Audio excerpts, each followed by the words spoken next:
అందరికీ నమస్కారం అండి. ఈరోజు గురు పౌర్ణమి రోజున బాబాని ఎందుకు పూజిస్తారో తెలుసుకుందామండి. ప్రతి ఏటా మనకి ఆషాఢ మాస శుక్లపక్ష పౌర్ణమిని గురు పౌర్ణమి అంటారండి.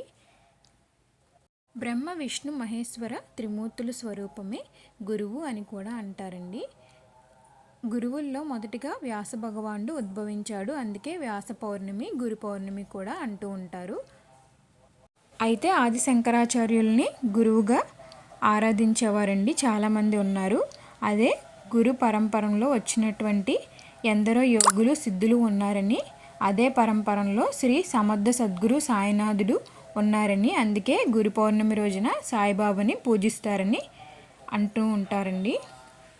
గురు పౌర్ణమి రోజున ఉదయమే స్నానం చేసి పూజ చేసిన తర్వాత గురువు వద్దకు వెళ్ళి వారి పాదాలను తాకి ఆశీర్వాదం పొంది వారికి ఆహారం అందించి బహుమతులు ఇచ్చినట్లయితే మీకు గురువు అనుగ్రహం మరియు మోక్ష మార్గం రెండు కూడా కలుగుతాయండి. ఈరోజు పేద బ్రాహ్మణుడికి పసుపు వస్త్రాలు, పసుపు ఎత్తడి పాత్రలు, బెల్లం, నెయ్యి, పసుపు, బియ్యం మొదలైన వాటిని దానం చేయడం వల్ల మీకు సర్వ సౌభాగ్యాలు, సంతోషాలు కలుగుతాయని నమ్మకం అండి.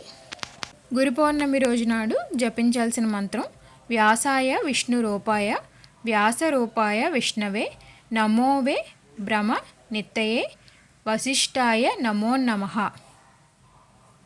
ఈ గురు పౌర్ణమి రోజున బాబాని అలాగే మీ గురువు గారు ఎవరైతే ఉన్నారో వారిని ఆరాధించడం వల్ల సుఖ సంతోషాలు, సౌభాగ్యాలు కలుగుతాయని నమ్మకం అండి.